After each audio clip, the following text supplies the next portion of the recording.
दूसरा दे दें भाई, दूसरा. Assalamu alaikum, Dr. Zubair here. Thank you very much ji. for your session. Sir, first question is very simple like that.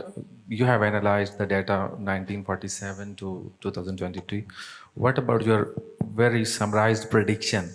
Are we going for the economic integration like India, Bangladesh and Pakistan? And the second thing I want to discuss here like that is our respected Nadimul Haq Saab defined about the financial markets. So you know that Pakistan Stock Exchange within the last 1.5 months, our index, KSE 100 index has boosted from almost 40,000 to it has crossed 57,000. So is it like a bubble? And because why I am asking, you know that our economic situation, country is, if any country is growing, I believe that the index should also be enhanced with that comparatively, not like a separate one. So both. Thank you very much, sir. I mentioned earlier that the rate of return on equity in Pakistan listed companies is one of the highest. Last year, the profits of all the listed companies were 875 billion rupees. This year, they are 1 trillion rupees. So when you have this kind of rate of returns, naturally, your share prices are going to go up. Despite that, the PE ratio, the price equity ratio, is one of the lowest. So if you are a sharp speculator, you will enter the market at a very low price because you will earn a lot if you keep those shares. So that is the situation as far as the equity market is concerned. As far as economic integration is concerned, everybody who has done academic studies, policy studies, has come to the conclusion that it is a win-win situation for all the countries in the South Asia region.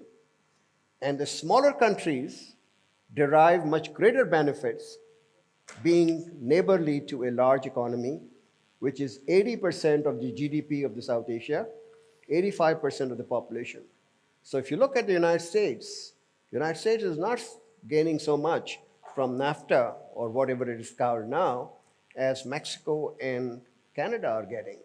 So if you have an economic market, the beneficiaries will be Pakistan, Bangladesh, Sri Lanka, Nepal, Bhutan, Maldives, not India as much. So that is an interest of these smaller countries to be integrated. Okay. Punjab of Pakistan and Punjab of India and Haryana and Delhi are integrated market. They don't have to buy the inputs from, Bombay or Calcutta. They can buy it from Lahore.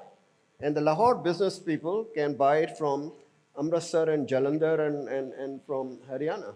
So this is a natural flows of the goods and services. Okay, thank you, sir. Thank you. Ashok, sir. Sir, I have a question. Please, sir. जी sir आपने कहा कि first 40 years में हमारी progress बहुत अच्छी थी.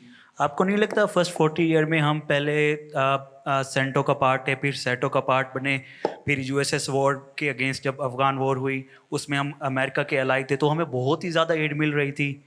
हमें ना सिर्फ यूएस से बल्कि वर्ल्ड बैंक, आईएमएफ से इतनी ज़्यादा एड मिल रही थी. इस वजह से हमारे इंडिकेटर इतने ज़्यादा पॉजिटिव थे.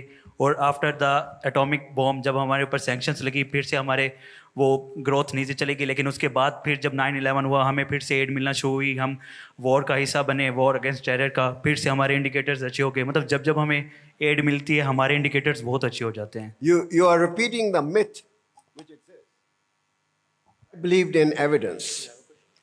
And if you go to my last book, Governing the Ungovernable, there is a chart which compares the aid flows of 60s, 70s, compare them, 80s and 90s, 2007,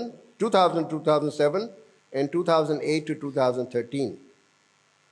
Actually, there are more flows in the period when the economy was declining.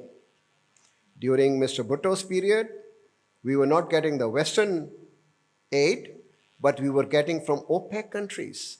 Libya, Kuwait, Saudi Arabia, UAE were pumping money into this country, which was much higher than Ayub Khan's period. Yes, Afghan war during Zia brought in the flows. But during Nawaz Sharif's period, the World Bank and IMF and ADB and Japan were major donors. Plus, they froze $11 billion of the resident and non-resident accounts in order to finance the balance of payment. So it was much higher external financing compared to the 1980s.